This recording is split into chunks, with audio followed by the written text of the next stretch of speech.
First thing we're going to talk about in learning financial mathematics is simple compounding interest. This is a basic formula, but it is at the heart of everything that we're about to do. So it's critical that we have a good understanding and appreciation of what exactly it does. So our goal then is to be able to determine the value of money at some point in the future, right? So we're going to focus right now on pushing money forward in time, and we'll worry about bringing it back in time later. And we do that using compounding interest. So let's begin by supposing that we start with some amount of money, let's say $10. And let's say that we take 50% interest at the end of every single day. Now, this is a crazy scenario. It's not at all realistic, but let's just stick with this amount of money for now. And let's look at how much money we have after 3 days. Okay, so let's write out a nice little table here just so that we can kind of organize everything that we're thinking about. And at the beginning of day one, we have $10, right? Because we were told that that's what we're going to invest. At the end of day one, we still have our $10, but now we add on our interest to that, and we compute our interest by applying that 50% to our $10. So we can go through here and we can work out these computations, and we get $15. Great. So now we're going to take that $15 because that's the amount of money in our account, and that's how much money we have at the beginning of day two. So we're going to do the same sort of thing. At the end of day two, we're going to compute the interest on that and add it on. So now we get $750 in interest, and our new total is $22.50. Once again, that now becomes our starting value of day three. We compute interest on that, and we get $11.25, and we add it all together, and we get $33.75.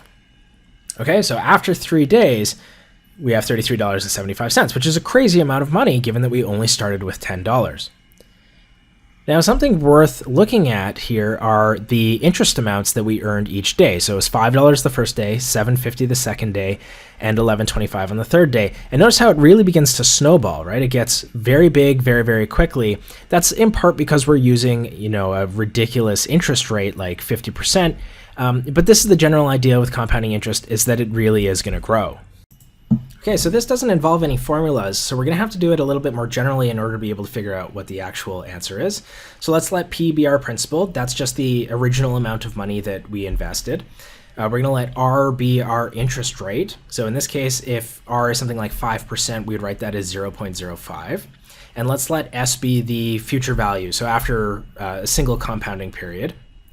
And if we compute what S should be, so it's going to be P plus P times R, right? So that's the original amount that we had in the account plus the interest. P times R is the interest. And we can conveniently factor out a P from this, and we just get P times 1 plus R. All right, so let's just highlight that and make sure we know that that's the critical formula. And let's use this to double check the answers that we got from above. Okay, so at day one, P is equal to $10 and R is 50%. So if we plug everything into this computation, we get out $15. Great, phenomenal. Now we use that $15 as the new value for P. Again, our interest is 50%. So we run through this computation and we'd get $22.50. Now our new principal is again $22.50, still 50%. We run through and voila, $33.75. So the general tenet to take away from all of this is that with compounding interest, interest earns interest, right? That's why it's compounding interest. And that we can use this very convenient, very compact formula in order to be able to move money through time. So we're using this formula to take money in the present and determine how much it would be in the future.